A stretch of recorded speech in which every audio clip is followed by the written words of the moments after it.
Hello all, welcome to the Web Application Pen Testing course at Pentester Academy.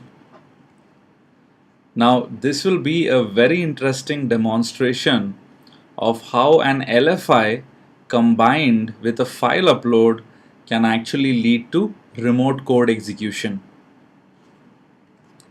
So how would this work? Now let's assume that things like double extensions have been disabled on Apache, right? Now this would definitely mean that your conventional file upload vulnerability by uploading an image file which is named as, let's say, abc.php.gif will definitely not execute. But what if one could upload such an image file with embedded PHP code and then call that file using an LFI vulnerability? This would lead to remote code execution. So let's look at a live demonstration of how this is done. So here is my website and I have a file upload application. Now, for example, let's say this is an online forum in which you can upload your avatars and signatures and other images. So one could go ahead and upload an image file with embedded PHP code in it, which would even go ahead and beat checks such as get image size, as we've seen in previous videos. So let me actually go ahead and create a PHP based backdoor. So I already have a GIF file called action_back.gif. Let me copy my usual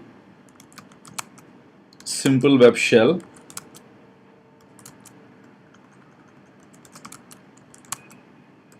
to the current directory, and just like what we've done in previous videos, and if you don't remember, please go back and have a look, we are going to go ahead and add the simple backdoor PHP web shell into action_back.gif in the comment metadata and get back action_back_out.gif. There we go. And as I mentioned earlier, if you actually do a strings on action_back_out.gif, you would actually find our backdoor safely inside of it. Now let me go ahead and upload this backdoor.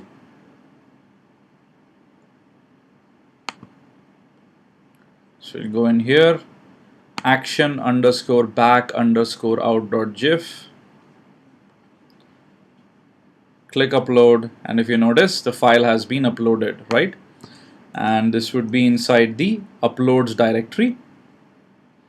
And if we click on this, if you notice, the GIF image is displayed perfectly and the PHP script is not executed, right?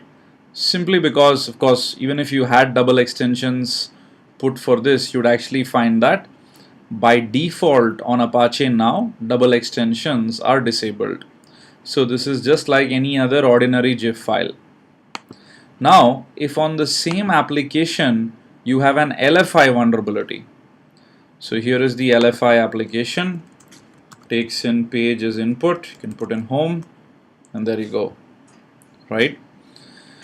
Now, if we go back in here and look at the vulnerable LFI code, you'll actually find that it's taking files which we placed inside the HTML directory, which is really what it is showing here as well.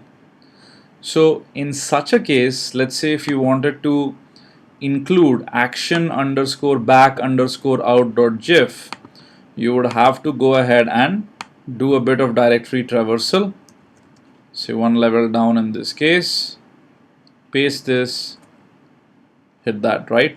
And if you actually notice, through our GIF, the PHP has been executed, and this basically tells us that this is the usage for the current file, right? So what one could end up doing is they could copy this out and pass this as an additional parameter to LFI.php, And there you go.